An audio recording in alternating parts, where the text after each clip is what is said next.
முளைக்க வச்ச பச்சை பட்டாணி வேக வச்சதை ஃபஸ்ட் சேர்த்துக்கலாம்.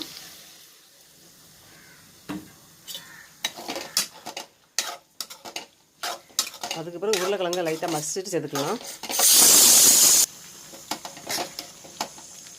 முளைக்க வச்ச பட்டாணி குருமா ரொம்ப ரொம்ப ஹெல்த்து, ஆரோக்கியமான உணவுன்னு சொல்லலாம்.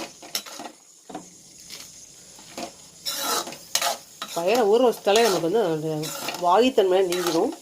பச்சை பட்டாணி வாயுன்னு நினைக்கலாம், ஆனால் ஊற வைக்கும்போது அந்த தண்ணியிலே தண்ணியிலே வந்து அந்த வாய்க்கெல்லாம் வெளியேறிடும். அதனால தான் எந்த பயிர்கள் வந்து சமைக்கும் போதும் ஊற வச்சு அதுக்கப்புறம் வந்து யூஸ் பண்ணணும்னு சொல்கிறது. உருளைக்கிழங்கு சேர்க்கலை. உருளைக்கிழங்கு வந்து நல்லா வந்து மசிச்சுட்டு சேர்த்துக்கலாம். அப்போ தான் வந்து கொஞ்சம் வந்து இந்த குருமா வந்து கொலகொலப்பாக இருக்கும். இதுக்கு வந்து நான் மசாலா பொடிலாம் போடல. போட்டிருக்க வந்து ஸ்பைசி ஐட்டம் தான் போட்டிருக்கேன். என்ன போட்டிருக்கேன்னா அன்னாசிப்பும் கிராம்பும் வந்து நுணுக்கி போட்டிருக்கேன், பட்டை சோம்பு போட்டிருக்கேன், அவ்வளோதான். காரத்துக்கு பச்சை மிளகாய். உருளைக்கிழங்க நல்லா வந்து மசிச்சு விட்டுக்கலாம், கரண்டியாலே வந்து நசுக்கி விட்டுடலாம். பட்டாணியோடு சேர்த்து வந்து உருளைக்கிழங்கு மசிச்சு விட்டோன்னா பச்சை பட்டாணியும் வந்து குழஞ்சிரும். அதனால தான் உருளைக்கிழங்கு வந்து தனியாக எடுத்து அப்படி மசிச்சுட்ருக்கேன். மசித்த உருளைக்கிழங்கு சேர்த்துடலாம்.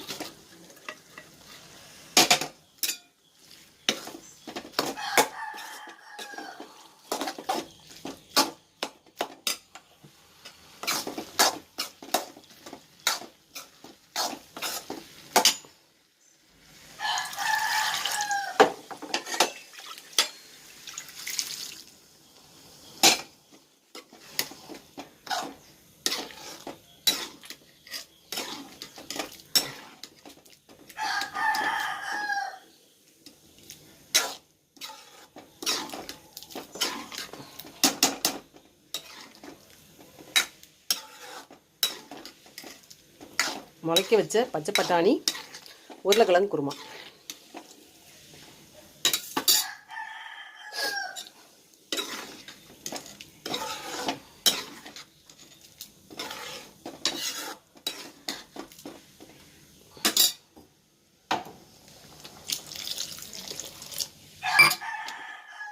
தண்ணி இவ்வளோ சேர்க்குறேன், ஆனால் வந்து சூடுலாம் இறக்கி வச்சு ஆறும்போது இன்னும் கொஞ்சம் வந்து கொஞ்சம் கெட்டி தன்மையாகும். அதனால கொஞ்சம் தண்ணி கொஞ்சம் சேர்த்துருக்கேன்.